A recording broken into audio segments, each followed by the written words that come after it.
I'm Miley Oye.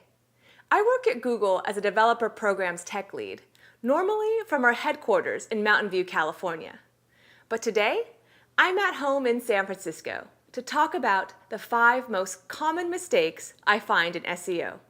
Mistake number 1 is working on SEO before your site has a value proposition.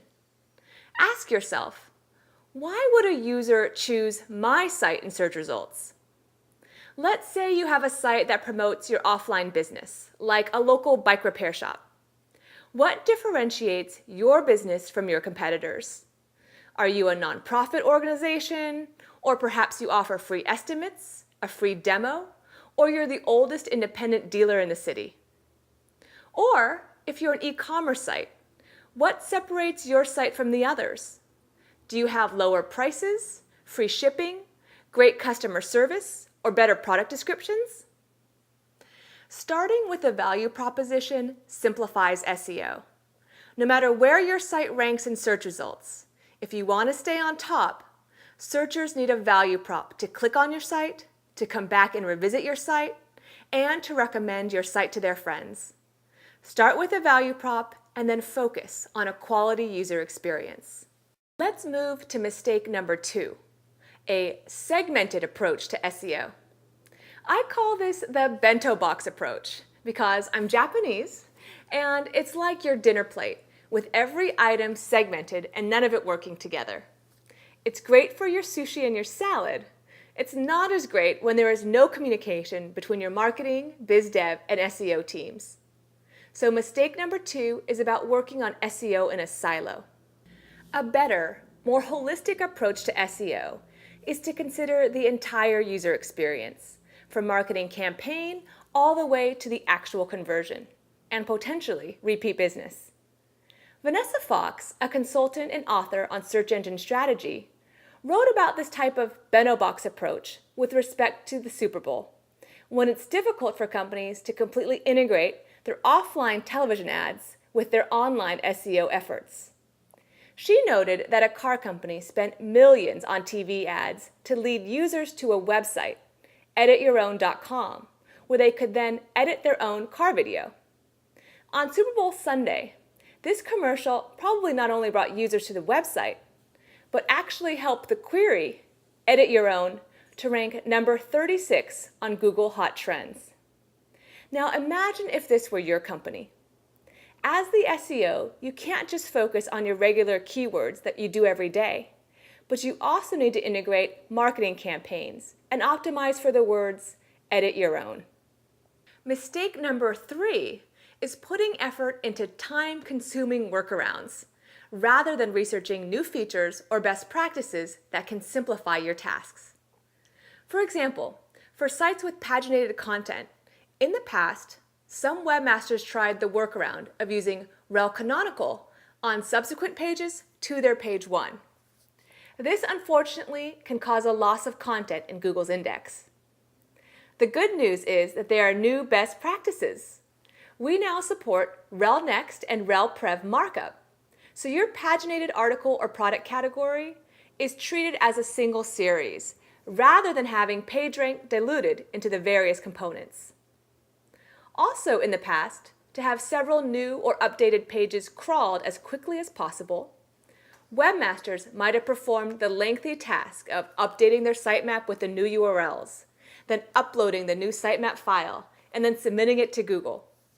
But in 2011, we expanded Webmaster Tools Fetch's Googlebot, so that per week you can submit up to 500 new or updated URLs that you'd like to be crawled, or up to 10 URLs that you'd like crawled along with their linked pages.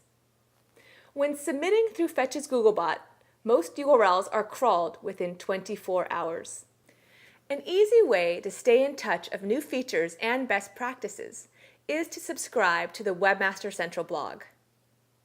Now, while mistake number 3 is about time-consuming workarounds, often because an SEO isn't as up-to-date, mistake number 4 is along a similar spectrum, but now it's getting caught in SEO trends. In the early days of search engines, both webmasters and search engines chased the user. We were running the same race. get more users to visit and convert. Then, as the market matured, things went a little crazy.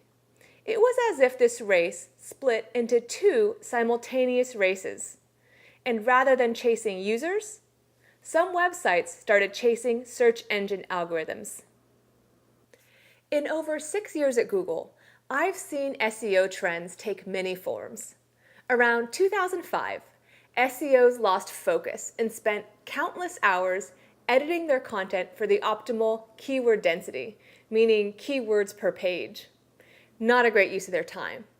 Instead, they could have better spent their time making their content readable, compelling, and informative. I'm sure you have a long list of tasks for your site. Try to avoid the SEO trends and instead prioritize the tasks that will bring lasting value. Finally, this brings us to mistake number 5, slow iteration. At Google, we've been known to say that the main constant in SEO is that it's constantly evolving. The faster your team is able to iterate, the better. A good recipe is to 1, define metrics for success. Then 2, implement improvements.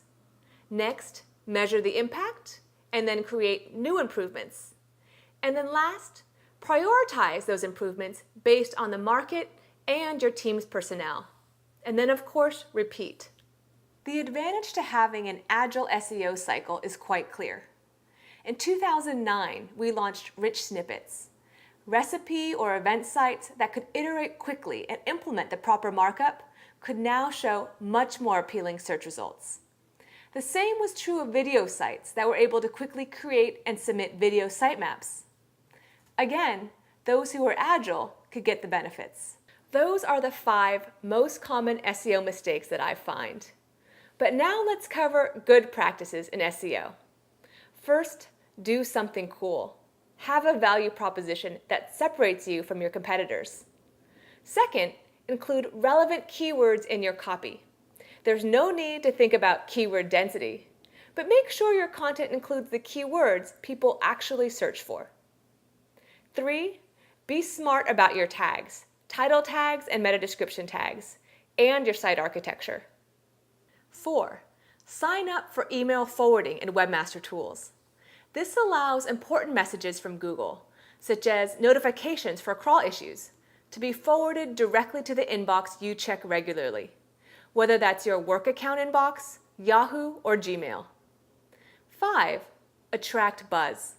This helps bring natural links, great reviews, votes, +1s, and follows. And last, stay fresh and relevant. Perhaps expand your reach to social media sites if that's a great place to reach your audience.